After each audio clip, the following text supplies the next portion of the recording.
want Philly? Yeah, let's do it. Over the middle and into the end zone. Zach Ertz for the touchdown. The Philadelphia Eagles are Super Bowl champions. Eagles fans everywhere. Et bonjour à tous, bienvenue pour cet épisode 89 du Fly Podcast Live. Nous sommes en avance, très en avance, puisque la draft, c'est demain. On ne pouvait vraiment pas faire plus en avance. Et en plus de vous parler de la draft, il faut qu'on vous parle de la prolongation d'un petit joueur qui pourrait avoir quelques conséquences sur notre avenir. Pour en parler, comme toujours, Loïc et Greg. Salut Loïc. Hello Victor. Et bonjour à toi Greg. Bonjour Victor, bonjour Loïc, bonjour à tous. T'emmerdes pas à me dire bonjour Loïc. Hein. Non, j'ai pas envie de te dire bonjour, trop de c'est ça. C'est incroyable, mais vraiment cet état d'esprit. Ce groupe vit mal, Victor. Ben, c'est marrant, c'est qu'il y a un mois, vous vouliez faire un podcast éducation de chiens ensemble. Là, ouais. on se voit pas pendant un mois et je vous retrouve. D'ailleurs, Greg, si tu veux un petit show qui fera pas dingue, tu me dis. Bah non, j'ai donné, moi maintenant, ça y est, c'est devenu une adulte. Donc maintenant, je te laisse les emmerdes du show. Bon, messieurs, comme je disais, petite prolongation pour commencer, petite introduction, parce que en vrai, l'important, c'est la draft. Mais Jalen Hurts, il l'a eu. Pardon, tu dis n'importe quoi. L'important, c'est la vision qu'avait Grégory Hacher au moment de la draft de Jalen Hurts au deuxième tour, en train de dire, après quelques heures, que c'était son nouveau bébé. Le maillot est parti dans la minute. Et bébé, messieurs, en dépit de vos sarcasmes, de votre haine, le maillot est parti dans la minute. De votre pessimisme. Le maillot est jamais parti dans la minute déjà. N'importe quoi. Et après, tu dis ça de tous les joueurs, donc forcément, et des fois, tu as raison, mais enfin, t'as dépensé quand même 15 PES sur Carson Wentz. Non, mais merci Victor, j'allais le dire. Sur Carson, bien sûr, je me suis trompé, mais sur Jalen Hurts, quand je l'ai défendu, quand je vous ai dit qu'il allait progresser. Il a 1000 balles de goodies, il sait plus quoi en faire, ça vaut plus rien. Même s'il donne 1000 balles, personne ne va les prendre. Non, mais c'est incroyable. Je suis en train de vous dire que Jalen Hurts est mon bébé chat, qu'il se sacrifie pour l'équipe au niveau des millions et que c'est une très bonne nouvelle pour l'équipe. Voilà. En tout cas, ce qui est vrai, c'est que son salaire moyen qui est de 51 millions, ça va peut-être paraître beaucoup aux gens, mais il faut très bien comprendre, et ça, c'est quelque chose que peut-être tout le monde n'a pas en tête, c'est que l'année prochaine commence le méga contrat à 10 milliards par an là, des droits TV et que le salary cap est calculé sur les revenus de la NFL. Donc, le salary cap va continuer à prendre 20-30 millions par an. Quand on voit des Daniel Jones qui prennent 45 millions par an, bon, je ne suis pas très choqué de voir Jalen Hurts en prendre 50 et soyez pas très choqués si dans un mois, Bureau en a pris 60. Je suis très choqué que vous ne reconnaissiez pas que je l'avais dit avant tout le monde. Mais c'est pas grave. Voilà. C'est formidable. C'est pas grave. Non, je ne demande pas de l'amour. Je demande de la reconnaissance sur ce joueur qui a été tellement décrié alors qu'il est l'ADN. L'ADN des Eagles. Parfois, tu as raison. Quelle honte. Comme Howie Roseman. Voilà, remettons les idoles à leur place. Loïc, 110 millions de garanties seulement, j'ai envie de dire. Alors, ça monte à plus avec les garanties de santé, mais enfin, 110 millions de garanties à la base, 50 millions par an, on peut dire qu'on s'en sort bien. Hein. Ouais, et puis là, je regardais les cap hits. En fait, l'argent, en plus, il est poussé dans 5 ou... Attends, quoi, 2023, ouais, dans 5 ans. 2032 même. Alors, 2028, il a un cap hit de 47 millions. En fait, chaque année, ça va augmenter un petit peu, mais ça part de super bas. Et en fait, l'argent, il est poussé au plus loin du contrat et ils vont faire ça, en fait. Comme le cap, il va augmenter de 30, 40, 50 millions chaque année. Bah, ils poussent l'argent le plus loin possible. Comme ça, tu peux, contrairement à ce qu'espéraient certains fans des Giants, désolé messieurs, on va quand même pouvoir continuer à avoir une équipe compétitive et à garder la majorité de nos joueurs et même en recruter. Non, mais ce qui paraît fou, c'est que ça semble logique. Pour être sérieux 2 secondes, ça semble logique avec les droits télé qu'augmentent, le cap qu'augmente, de restructurer comme ça. Encore faut-il, c'est vrai, tomber sur un joueur qui est d'accord sur l'ensemble des choses et plutôt que de donner tout maintenant. En fait, ça me paraît fou de manager autrement comme ça. En fait, il faut savoir que déjà, Howie Roseman, pour ceux qui ne le savent pas, son premier métier aux Eagles, c'était ça, hein, c'était cap analyste. Tous les GM, etc., n'ont pas forcément cette vision cap et parfois ont une vision presque trop terrain et pas assez chiffres. Et il y en a qui se sont pris les pieds dans le tapis avec ça. Après, je trouve que Jalen Hurts, il a pris à peu près la même extension que Mahomes. Hein. Mahomes avait fait un peu les mêmes efforts pour maintenir une équipe compétitive. Et d'ailleurs, ça lui a plutôt réussi, hein, puisque malheureusement, pour nous, il a gagné le titre l'année dernière. Donc, et je pense qu'en vrai, si Burrow est intelligent, c'est ce qu'il fera aussi. Mais le fait est que là, franchement, on n'aurait pas pu rêver un contrat plus, comment dirais-je, plus friendly, plus amical que celui-là. Hein. Et puis surtout que tu vois qu'un QB fait beaucoup pour une franchise. On en a un, et si il se blesse pas, s'il pète pas un plomb, il n'y a pas de raison, on est quand même tranquille de ce côté-là. Et quand tu vois qu'il y a quand même 25 équipes qui n'en ont pas, voilà. Ouais, quand tu vois que tu as quasiment l'intégralité de la conférence qui n'en a pas. En fait, moi, ce qui me... Comment dirais-je ? Je suis toujours pas persuadé qu'en termes de talent pur, Jalen Hurts est un top 5 QB ou quelque chose de la ligue. Pour le dire, par exemple, Brady, je pense qu'en talent pur, il n'a jamais vraiment été ni top 3 ni top 5. Hein. Mais il n'y a pas que cette composante. Il y a une composante qui est au moins aussi importante que le talent. Et on l'a vu dans le mauvais sens avec Carson Wentz et on le voit dans le bon sens avec Jalen Hurts, c'est le leadership. Le quarterback, ce n'est pas que le joueur maître de ton attaque, c'est aussi ton leader. C'est aussi le mec qui doit porter cette équipe sur ses épaules. Et Jalen Hurts, il y a un truc quand même, depuis l'université, depuis toujours, les mecs se battent pour lui. Les mecs, ils sont prêts à mourir pour lui. C'est un leader né. Et ils le suivent tous.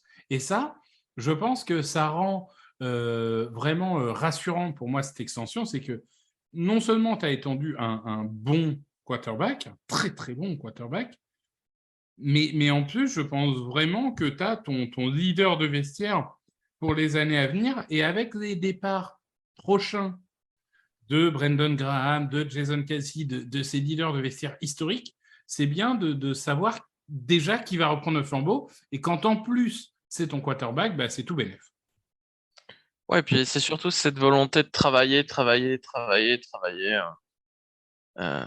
C'est pas un gars qui, a priori, va arriver à l'intersaison et se dire « Oh, c'est bon, j'ai été bon, j'ai pas grand-chose à améliorer. » Non, il va toujours chercher à s'améliorer, il va toujours être dur avec lui-même. Et puis, il faut revoir le Super Bowl pour voir à quel point il a fait un match de dément, en vrai. Moi, je me le suis refait, hein. C'est pas agréable à se le refaire, hein, je peux vous le dire. Je me suis forcé, hein. Mais il fait un match... Ouais, moi, je me le suis refait aussi. Non, mais de toute façon, pour le contrat, de toute façon, c'est simple. Pour tous les gros contrats, c'est toujours la même chose. Tant que le joueur il est bon, c'est un super contrat. Ouais, et si le joueur il est pas bon, c'est une catastrophe. Quoi. Et des joueurs pas bons, il y en a plein à la draft. Pardon. Et des joueurs pas bons, il y en a plein à draft. C'est bien, on sent qu'il a envie d'aller se coucher. Greg, il me fait des transitions. Non, mais pas du tout. C'est parce que tu n'arrêtes pas de me le répéter depuis qu'on papote. Je t'ai connu sur des drafts en disant c'est incroyable, c'est générationnel, il y a 250 receveurs. Et là, toi qui es mon monsieur spécialiste draft, je te vois, mais dans un état, je te sens presque malheureux. Ah, c'est de la merde. On peut dire, c'est une horrible, belle bonne draft de merde. Après Victor, on sait si une draft c'est de la merde après 3 ans NFL. Hein. Ça, c'est une évidence. Hein. Je veux dire, il y a plein de bonnes drafts qui sont devenues. On rappelle que Winston Mariota, c'était la draft qui allait faire tourner l'avenir de la NFL. Hein. Bon, Jared Goff, Carson Wentz. Hein. Ouais, encore plus, je trouve, Winston Mariota. Mais les deux enchaînés, c'est vrai que bon. C'est vrai. Donc, pour la draft, parce que c'est vrai qu'on n'a pas eu forcément le temps de faire des émissions de preview de la draft, contrairement à l'année dernière, c'est amplement mon souci, puisque bon, j'ai été très occupé. D'ailleurs, si vous voulez des podcasts draft, vous devez en avoir à peu près 50 sur TDA. Mais on va parler précisément des Eagles, qui ont donc, je le rappelle, le 10e choix, le 30e choix, donc 2 premiers tours, le 62e choix, le 94e choix. Donc là, on voit 2 premiers tours, un second tour, un 3e tour, donc quand même 4 choix, on va dire. Gros tour. 4 choix importants. Et après, plus rien jusqu'au 7e tour, puisqu'on a 2 7e tours, le 219 et 248. Loïc, le 219 qu'on a récupéré grâce à C'est une bonne question. Tu me voyais regarder mon téléphone. Un chouchou à toi. Un homme dont chouchou. tu nous as dit ça va être un super choix de draft. Ah putain, Réagor. Non. Jalen Reagor, exactement. Donc bon, on va vous épargner. Il aurait été utile à un truc, hein, tu vois. Ah non, Bah- Réagor, le meilleur pick, c'est l'année prochaine, je crois. On va vous épargner les choix du 7e tour. Parce qu'il y a Non, une on s'en année où fout. on avait décomposé les choix entre 1er, 3e tour et 4e, 7e. Ah mon Je Dieu, vais pas on vous était par mentir, jour. l'épisode 4e, 7e tour, ça doit être un des moins écoutés de l'histoire. Messieurs, avec le 10, qu'est-ce qu'on fait, Greg? Je sais que tu n'as pas forcément tous les joueurs en tête, mais dans l'idée, pour toi, c'est quoi? Bah, C'est juste moi, je vais le meilleur plutôt. joueur disponible, tu as un coup de cœur, t'as un Voilà, truc? moi, je partirais. Je me suis évidemment penché sur les joueurs, j'ai lu les noms proposés, je t'ai écouté, j'ai regardé les mocks. Je partirais sur le meilleur joueur disponible. Mais rigole pas, toi, on peut rien dire, ça a été Du tout coup, de suite c'est en train de Bijan juger. Robinson. C'est vraiment une boule de haine, hein, ce Loïc, hein, c'est Du terrible. coup, c'est Bijan Robinson, c'est tout. Non, Ah. parce que peut-être qu'un Carter traînera dans le coin, tu vois, j'en sais rien. Ah oui, Jalen Moi, Carter.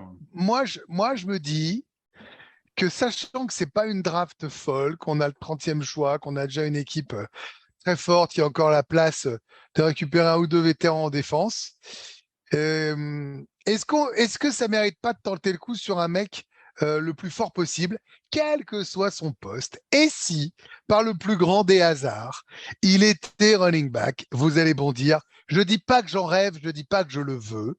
Je dis, s'il reste en 10e et que eh ben, il est là. Qu'est-ce qu'ils vont faire pour défendre sur nous les mecs en face? Bah, plus rien.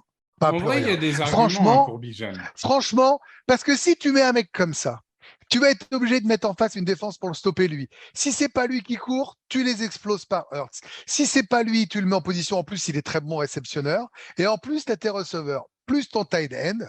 Eh ben, écoute, on a failli mourir et gagner par l'attaque l'an dernier, même si la défense savait saquer. Bah je n'ai pas dit que je voulais ça. Je lance le débat en me disant que, comme on est prêt à gagner, eh bien, tentons de gagner avec ce gars-là. S'il est dispo, pourquoi pas? Avant que Loïc bondisse, moi, je vais dire tout de suite Bijan, parce que c'est Bijan Robinson, donc running back de Texas, qui est un peu le running back, un des rares joueurs potentiellement générationnels de cette draft. En vrai, bon, moi, je suis plutôt contre, parce que vous connaissez tous mes arguments sur la durabilité des running backs. Mais ils sont recevables. Sur l'impact des running backs, etc. Mais par contre, de dire que tu passes pas forcément sur un joueur générationnel comme Bijan Robinson et que c'est la pièce maîtresse à ton attaque, en vrai, ça s'entend. Et on aurait un autre directeur général, je te dirais, c'est une possibilité. J'ai quand même du mal à imaginer Howie le faire. Par contre, tu vois, tu parlais de Jalen Carter, qui donc théoriquement le meilleur joueur de cette draft, mais qui a eu des problèmes extrasportifs. Là, par contre, tu vois, bon, le défensif tackle qui tombe en 10, ça ressemble un peu plus à oui. En plus, on sait gérer les cassos, nous. Ouais, ça dépend. Les cassos, on les prend pas trop en général. Je ne sais pas quelle interview il a eu, etc. Il faut voir, parce que bon, clairement, on ne va pas prendre en compte son. Ah, mais ça, c'est une notion de toute façon qu'on n'aura jamais, ou peut-être qu'un jour ils développeront, je sais pas. Mais je pense qu'on n'aura jamais cet accès-là. Donc, il faut quand même rappeler que c'est le mec qui aurait dû être numéro 1. Non, peut-être pas numéro 1 parce qu'il était défensif tackle, mais, en tout cas, c'est le joueur le plus talentueux. Il aurait dû être top 3 ou top 5 et problème extra-sportif, puis méforme au Pro D et qui l'ont fait un peu baisser. Ouais, ça, c'est tout est lié. Hein. Oui. Non, mais de toute façon, au Pro D, c'est aussi parce qu'il sortait d'un mois judiciaire. Et alors, je vais donner la parole à Loïc parce que ce qui est marrant, c'est que Loïc, il déteste Howie. Mais quand il s'agit de la draft, il est en fusion totale avec Howie en général. C'est-à-dire les lignes et les lignes. Non, détester Howie avec ce qu'il fait, c'est terrible. Pardon, pas forcément les lignes, mais running back. Tu prends pas un running. Déjà pour moi, tu prends pas un running back au premier tour, alors avec un top 10, mais jamais de la vie.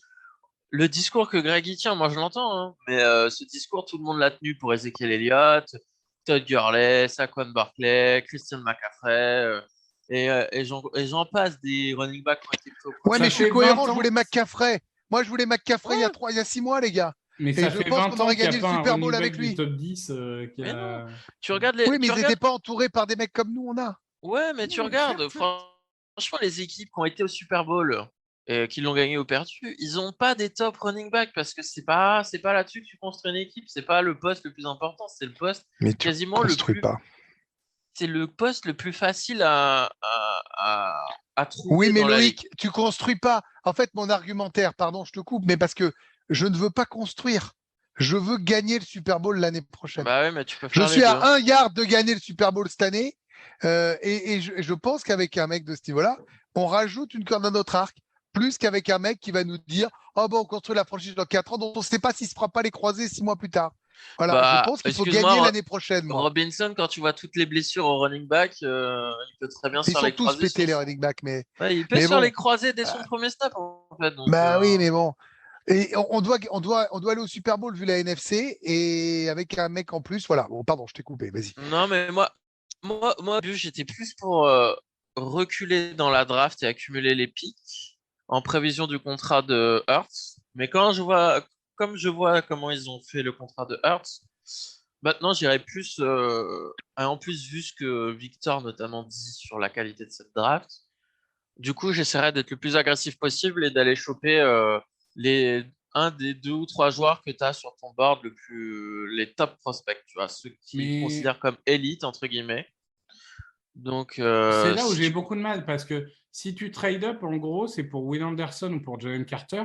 Ouais. Sauf que Jalen Carter, bon, voilà, avec ses problèmes extrasportifs à voir. Et Will Anderson, il ne fit pas du tout notre système. C'est un joueur de 3-4 pur. Donc, Eh je vois ben, pas ce que tu justement, irais foutre en trade mais up. on va en fait. tu sais qu'on va changer de système défensif, qu'on va être beaucoup plus 3-4 de gap que l'année dernière. Ouais. Justement, ils sont en train de chercher des Avec la intérieurs. ligne qu'on a, je pense pas qu'on va jouer de gap. Mais enfin, bon, bref. Bah, en tout cas, c'est ce que Desai avait utilisé au Bears. Mais oui, maintenant, c'est Donc, Matt Patricia qui est en charge. non, mais ça, faut arrêter Ah. avec lui, on s'en fout. Il a un rôle quelconque.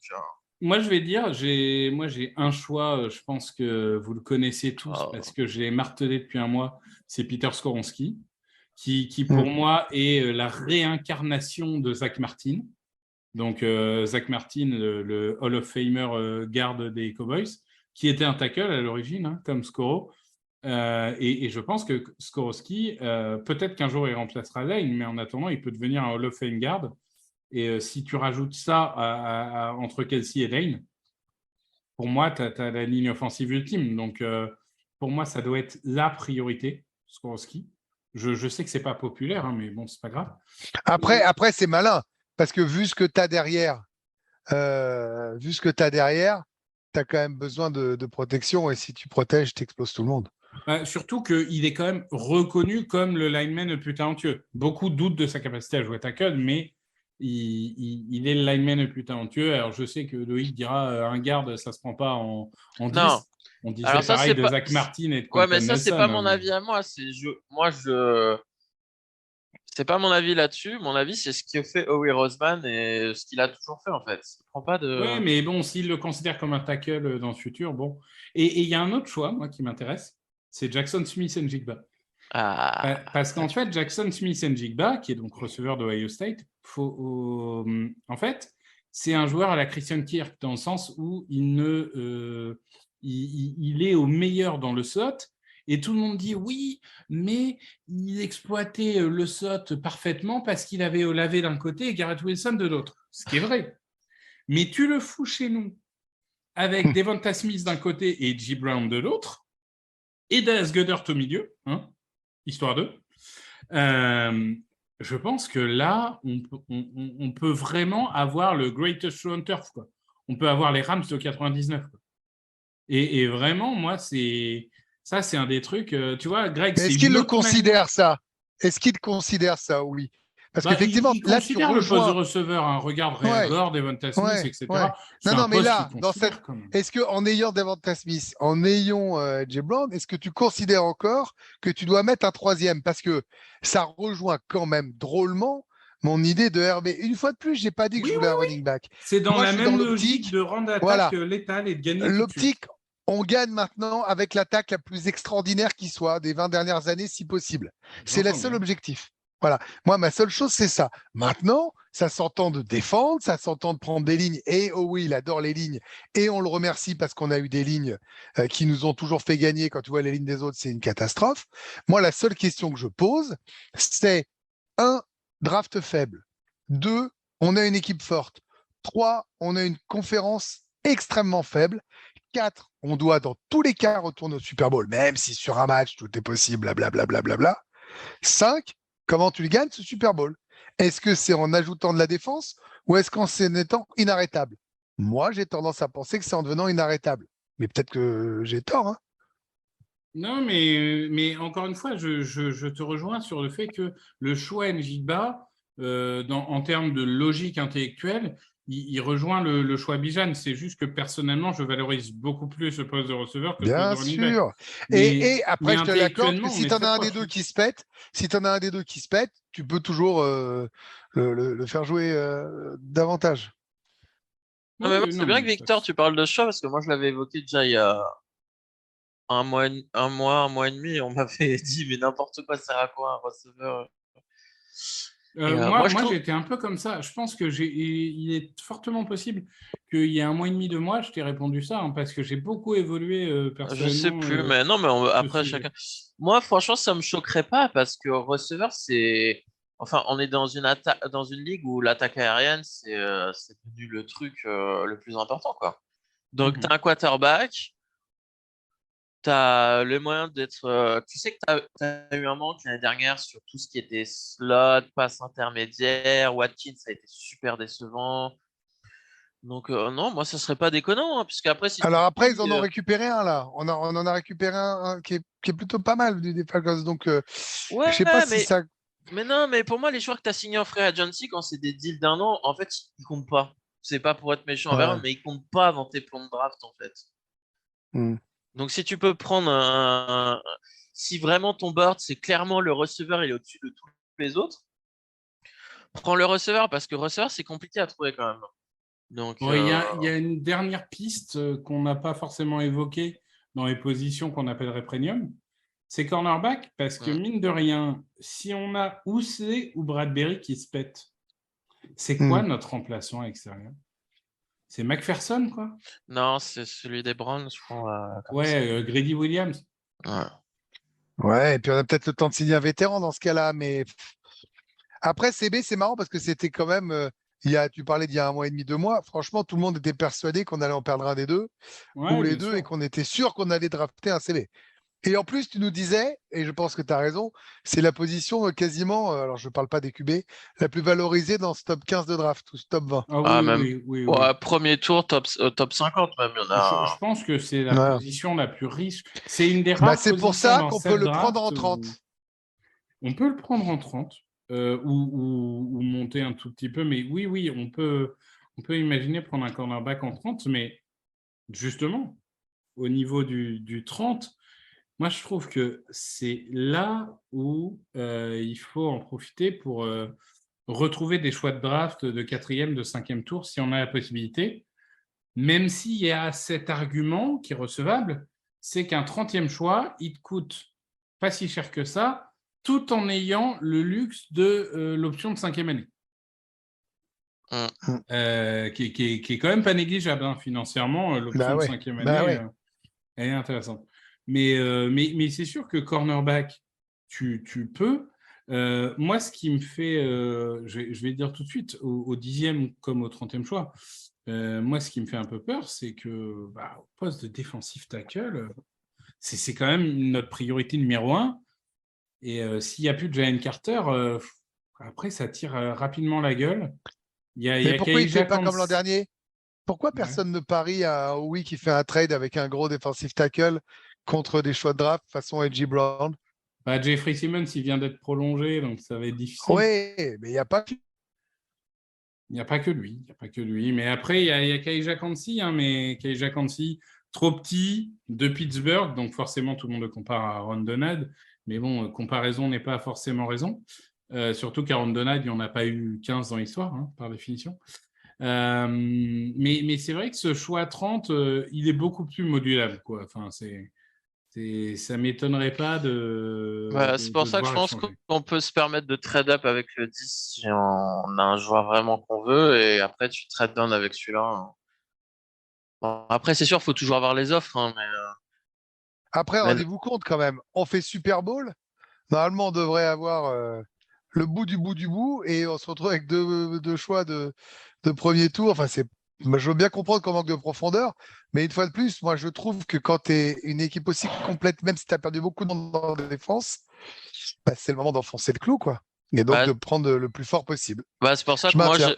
j'hésiterais pas à monter en 5 ou 6 et vraiment prendre un difference maker en défense, quoi. Parce que Sauf Et ça te c'est. que coûte quoi? Jalen Carter, tu sais pas tu sais pas dans quel état tu vas le récupérer. Non, Légalement, mais tu sais eux, pas s'il ouais, va mais eux, pouvoir jouer sa première année. non, Parce que ça, s'il se retrouve obligé de rester en Géorgie pour ses heures d'intérêt général, ce machin, enfin. ouais, en général, ils trouvent des accords, hein, je pense pas, hein. Ouais, Mais mais donc. attends, Loïc, il faut expliquer, si tu montes en 5-6, ça te coûte quoi? 5-6, en fait, ça va dépendre le jour même de la draft, s'il y a des échanges avant. Parce Ça que coûte un premier tour de l'année prochaine, hein, de non, 10 à 5. pas forcément, franchement, ça dépend du marché, en fait. S'il y a vraiment une équipe qui veut descendre, peut-être que le 62, donc le deuxième tour de cette année et le deuxième tour de l'année prochaine, par exemple, des Saints qu'on a, ça peut faire Ouais, l'affaire, mais hein. on a déjà que 6 choix cette année. Ouais, mais là, Attends. tu lâches le 62 que cette année. Et après, tu trades down le 30 dans le deuxième tour et tu récupères du 4, du 5, du 6, hein. Ouais, mais bon, Et ton 10, un il trade dégage. down de 30, tu vas pas Non, récupérer mais 10 le pics, 10, quoi. Faut arrêter. ouais, si, Enfin, j'ai regardé la trade chart. Tu descends de 30 à 40, tu Ouais. récupères un quatrième et un cinquième tour. ouais, mais bon, c'est pas Du assez. coup, tu te retrouves avec ton choix en 5 ou 6, un début de deuxième tour, un troisième tour, un quatrième tour, un cinquième tour et deux septièmes. Mais je comprends pas. Moi, alors, je comprendrais dans une draft classique. Mais là, on est en train de dire qu'on n'a pas une bonne draft, qu'on a une équipe déjà au top. Donc, moi, plus je vous entends, plus je suis convaincu qu'il faut aller chercher ce qui se fait de mieux sur cette draft. En 10, en 30, pour, euh, pour être encore plus fort. Puisque de toute façon, tu t'en fous d'avoir de la profondeur, puisque les mecs ne sont pas bons qui se présentent. Alors, tu n'es jamais à l'abri d'une surprise. Tu n'es pas obligé de faire le nom pour faire le nombre, hein. Moi, je préviens, si au deuxième tour, on prend Jack Campbell, le linebacker d'Iowa, déjà, j'achète le maillot à la première seconde, évidemment. Et je vais jusque dans l'Iowa interviewer Jack Campbell, hein, je préviens tout de suite, hein. Pourcentage de chance. On va prendre un tight end au deuxième tour, hein. C'est pas Pourcentage de impossible. chance. Après, on a en 62, c'est un beau pourcentage. Après, c'est vrai que historiquement, comment dirais-je, au deuxième tour, bon, il privilégie pas forcément le linebacker, mais en fin de deuxième tour comme ça, Ouais, c'est possible. Mais pourquoi il serait dispo? Parce que si tu l'as repéré, tu n'es pas le seul. Ah, mais moi, c'est mon crush. Parce que déjà, les linebackers ne sont quasiment plus draftés au premier tour, sauf quand ils sont des monstres athlétiques. Jack Campbell, il a tout sauf sa vitesse. Je trouve que c'est Nick Bolton en mieux. Et c'est un mec, on va se demander pendant 10 ans pourquoi il est tombé au second tour. Il y en a même qui le mettent au premier, hein. Mais bon, on verra. De toute façon, il y a des joueurs qui vont tomber. Moi, c'est mon chouchou. Et toi, Victor, c'est quoi les joueurs qui te feraient péter un plomb en mode Jordan Davis l'année dernière? Mike Murphy. Ouais. Coucou Ok. François. Coucou François. Non, alors Mike Murphy, le mec, je veux dire, le edge, oui, il est puissant, super. Et sinon, il est puissant, d'accord. Et techniquement, il est vraiment, c'est un bel athlète, d'accord. Et dans la tête, c'est un bel athlète, oui, d'accord. C'est Clelin Ferrell, quoi. Enfin, super. Moi, il y a un moment. C'est souvent comme ça, non? Les edge de Clemson, c'est pas. Non, mais En même, NFL, tous, Tyree Wilson, le mec, il a juste gros muscles. Moi, aller tout droit, il y a des mecs qui parlent de prendre en deux. Enfin, il y a un moment, il faut arrêter de délire, quoi. Faut arrêter. Et Jordan Davis, s'il est très bon cette saison, tu vas regretter tes propos, hein. Non, mais attends, est-ce que s'ils prennent en fin de premier tour ou s'ils trade down un peu au début du deuxième, ils prennent le tight end de Georgia, là? Washington, je crois qu'ils Darnell s'appelle. Washington. Après, c'est juste un bloqueur, quoi. Le problème, c'est qu'il sait pas recevoir un ballon. Mais après, dans l'attaque des Eagles, est-ce que vraiment c'est improbable de voir un tight end de ce profil-là? Ah, si haut dans la draft. Ah, tu sais, C'est haut. je suis Hein. même pas étonné. Mais bon. Bon, en fait, là, si je résume, on a pour la première fois en 3 ans, on a un champ des possibles, un champ des possibles, pardon, démentiel. C'est-à-dire qu'on n'a aucune position, certes un peu plus valorisée, mais certaine, aucune idée de ce qu'ils peuvent éventuellement faire. Autant les autres fois, on savait à peu près, autant là, je trouve qu'on est vraiment dans un brouillard total. Hein. Et c'est vrai des Eagles, c'est vrai des autres. Hein. Parce que je m'amusais à faire un petit jeu. En général, j'ai 40-45 joueurs. Genre, je me dis, ouais, ils peuvent être au premier tour, tu vois. Bon, tu as toujours un cause strange, un machin, voilà. Bon. Mais globalement, en général, tu en chopes 30 ou 31. Là, j'ai une soixantaine de joueurs qui peuvent être au premier tour. L'incertitude, elle est partout. Elle est partout pour beaucoup d'équipes. Alors, il y a des équipes qui ont des besoins en termes de position plus importantes. Mais en termes de valeur des joueurs, je pense vraiment qu'un Kaija Kansi, je pense que dans certains boards, il va être 10. Dans certains boards, il va être 90. Quoi. C'est vraiment... On n'a que des joueurs clivants. Les Tyree Wilson et Lucas Van Ness, on n'a que des paris, des joueurs... Et Van Ness, on non. l'avait évoqué, nous. Ah non, pas Van Ness, en fait, c'est... On l'a évoqué. Si, moi, je trouve que c'est comme Tyree Wilson, mais en plus jeune et avec un plus haut plafond. Mais là encore, c'est beaucoup de muscles, tout droit. Mais d'un autre côté, il est quand même encore ultra brut, Van Ness. Il est très, très jeune, très, très modulable. Quitte à prendre le risque, moi, je préfère prendre le risque Van Ness que Tyree Wilson. Là, Bref, on sait pas. Ça serait... Franchement, moi, je kifferais qu'on ait un cornerback, un des deux, là. Ça fait longtemps qu'on n'en a pas drafté. Ouais, à choisir, je préfère Witherspoon pour la mentalité. Hein. Je pense qu'il se fait accepter direct par les fans. Hein. Je pense que si on a le choix entre Witherspoon et Deontay Banks, je pense que Howie prend Deontay Banks. Ah ouais, non, moi je parlais entre Witherspoon et Gonzalez. Oui, mais moi je te dis que sur le board d'Howie, à mon avis, Deontay Banks il est devant Witherspoon. Pourquoi? Parce qu'il est plus athlétique, parce qu'il saute plus haut, parce qu'il va plus vite. Mais Banks, c'est celui qui est comme ça, là, qui fait... Non, tu confonds avec Emmanuel Forbes. Ah ok, bah, c'est bon. Là. Non, Deontay Banks, au contraire, c'est plutôt le frigo. Mais sauf que tu fais jouer qui en cornerback? Parce que certes, ils ont... Alors là, pour le coup, je sais bien que oui, il n'aime pas... Il aime pas le... Ouais. Il aime pas, oui, mais il faut dire que ça a été renégocié de main de maître, les cornerbacks. Hein. Ça a été mais c'est comme Jurgens qui n'a pas joué de sa première année, Davis qui a quasiment pas joué. Ouais, et puis de toute façon, il jouera parce que tu vois bien, Maddox, il est blessé tout le temps, donc on peut qu'il soit un peu, qu'il peut jouer un peu dans le slot.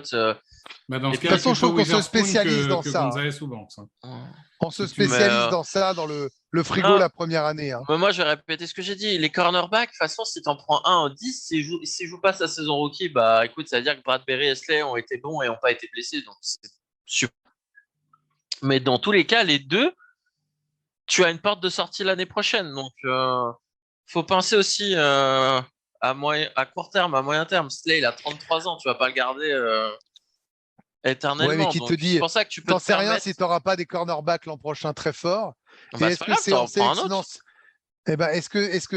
Donc on en revient à ma question. Et de toute façon, on n'arrivera pas à se mettre d'accord. Est-ce qu'on en vient à prévoir dans 2 ans, ce qui est déjà très loin en NFL, ou est-ce qu'on prend l'arme supplémentaire pour être encore plus sûr de gagner le Super Bowl cette année? Voilà. Mais moi, encore une fois, là où je suis pas d'accord, là où mon raisonnement, contrairement à ce qu'on peut penser, il est sur gagner tout de suite, c'est que moi, ma logique, c'est de dire si aujourd'hui, avec l'effectif qu'on a, un de nos deux cornerbacks se blesse, on ne peut plus gagner le titre. C'est ça ma logique, tu vois, Greg. C'est pas. Non, mais ça s'entend aussi. Hein. Mais ça s'entend. C'est quand même un poste fragile. On perd un des deux là, on ne peut plus gagner le titre. Tu vois. Mais ça s'entend aussi, du coup, l'argument pour le tackle aussi. Hein. Mais c'est pour ça que score. Ouais. Mais par contre, oui, mais si tu prends tackle, tu n'as pas cornerback, les mecs. Donc, il y a un Ouais. moment, ce que vous Non. me dites. Mais non, il va cornerback, falloir tu fais choisir. comment, Mais cornerback Ah, l'année bah ouais. prochaine, pour l'instant, je regarde un peu mon big board 2024. Là. Ça me donne pas très envie. Hein, mais bon. Il y a Caden King de Penn State qui est pas mal. Mais bon, Alors bref. déjà qu'on a du mal avec cette draft-là, s'il te plaît, Ouais, commence pas à non. anticiper 2038, toi, là, parce que avec tes Excel de mecs qui sont pas encore nés, là, c'est bon. Mais je suis comptable, monsieur. C'est une vocation. Oui, c'est vrai. C'est une vocation. Euh, Bon. Non, mais en tout Bah, moi, cas, ce qui est sûr, c'est que je vais travailler vendredi matin. Donc, je ne serai pas à la draft, alors que vous allez le faire. Mais moi, Ouais. mon petit plaisir, c'est de vous lire et de remonter tranquillement le fil à la tête des emojis. Je sais comment ça s'est passé. bah, moi, en Et ça général, m'excite beaucoup. J'écris pas beaucoup parce que je suis en live littéralement de minuit à 6 heures. Oui, enfin, moi, j'arrive à écrire pendant que je suis à la télé, donc tu peux écrire pendant que tu es en live. Arrête, ce sont des et excuses. je bosse à 8 heures, hein, monsieur.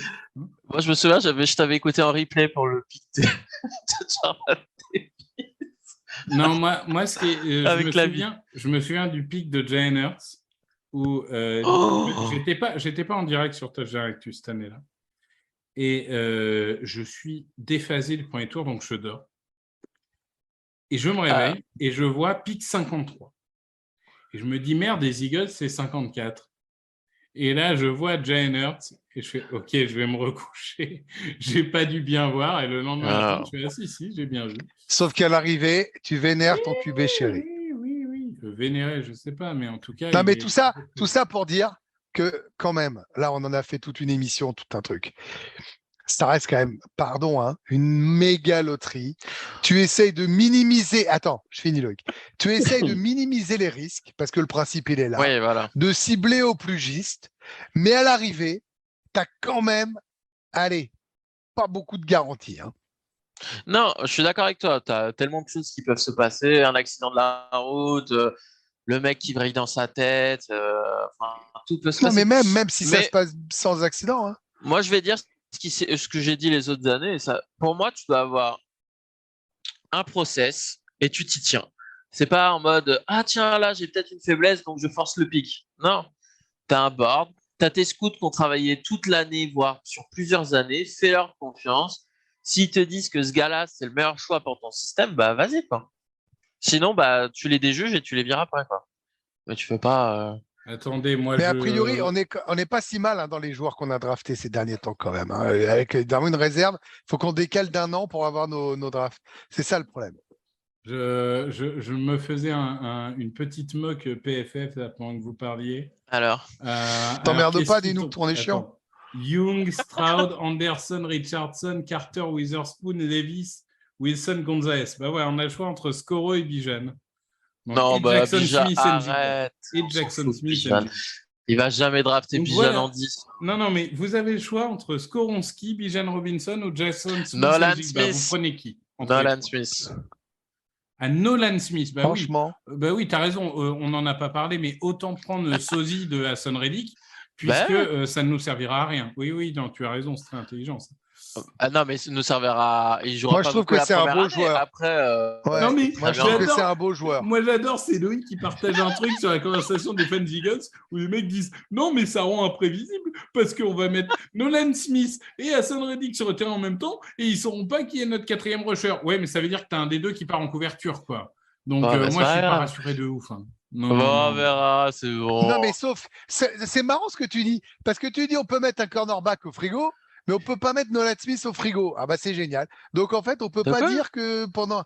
Bah, parce que en fait, là, vous me dites, le cornerback, si je joue pas cette année, on le met au frigo, c'est les Eagles, comme on l'a fait avec Jordan Davis. Mais Nolan Smith, on ne peut pas le mettre au frigo. Bah si, on peut le mettre au frigo. Et ben voilà, on peut tout à fait le mettre au frigo. Même dans 2 ans, même dans 3 ans, on n'en aura Bah pas. non, tu sais pas. Après, si tu as une énorme offre pour Reddick dans 1 an et que tu as déjà son remplaçant... C'est pas après tout ce management. Mais bon, c'est vrai que c'est un beau joueur. J'adore ce joueur. Je vais bien regarder là, lui en particulier.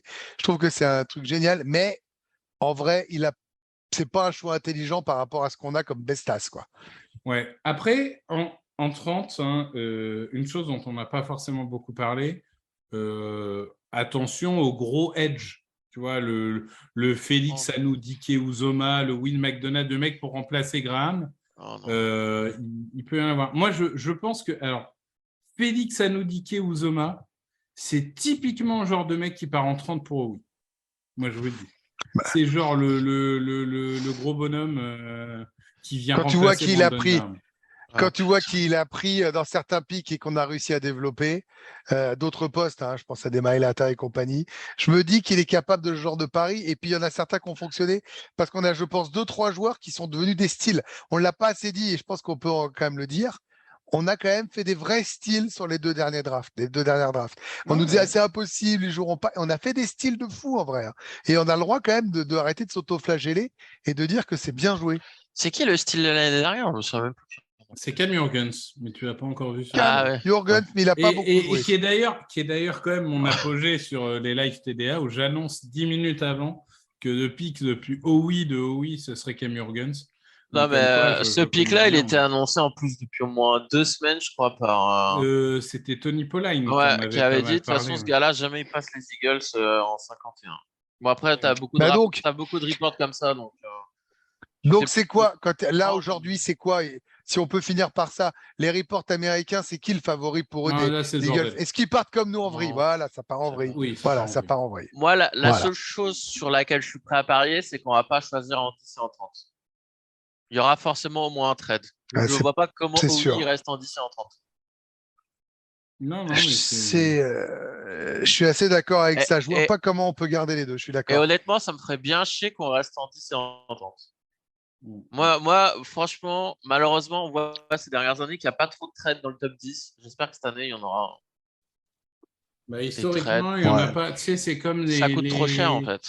C'est comme les Lions à une époque, comment dirais-je, quand ils étaient en 3 et qu'ils ont pris du coup le cornerback là, Okuda. Okuda. Tout le monde disait ils vont trade down, ils vont trade down. Ouais, Toutes les puis, mocks de la Terre les mettaient en trade down, mais ils n'ont jamais trouvé un partenaire. comme les Cardinals. Comme les Cardinals cette année. Donc, Non, mais moi, ce que j'espère, c'est que ça va être vraiment le bordel. Genre les Cardinals qui prennent un offensive tackle en 3. Ouais. Ça serait un truc de dingue. Je sais pas si c'est. Mais est-ce que par exemple, c'est quoi le rêve? C'est 4 QB, Robinson qui est pris avant nous, ça fait 4 et 1, 5. 4 QB, bah, le 4 running QB, back. Robinson en 9. Tyree Wilson, le edge. Ou alors 3 QB, et comme ça nous permet de récupérer une super valeur sur le trade-up du 4e QB. C'est d'autres possibilités. Parce que le truc, c'est que si nous, on pense comme ça sur Bijan Robinson, on ne doit pas être les seuls quand même. Donc il y a quand même beaucoup de chances qu'il puisse descendre. Il n'y a aucune chance pour le récupérer 30e. C'est là où c'est assez dingue, c'est que il y a encore 5 ans, les mecs partaient top 5 et que là, tout le monde, Bijan Robinson, il est top 5 de tous les bords de la Terre. Tout le monde s'accorde à dire qu'il est générationnel et tout le monde s'accorde à dire qu'il peut descendre en 30, quoi. C'est démentiel. Moi, j'y crois pas. Je pense qu'il passera pas les Chargers. Il passera pas les Chargers, les Cowboys. Les Chargers, ils vont recommencer après Melvin Gordon?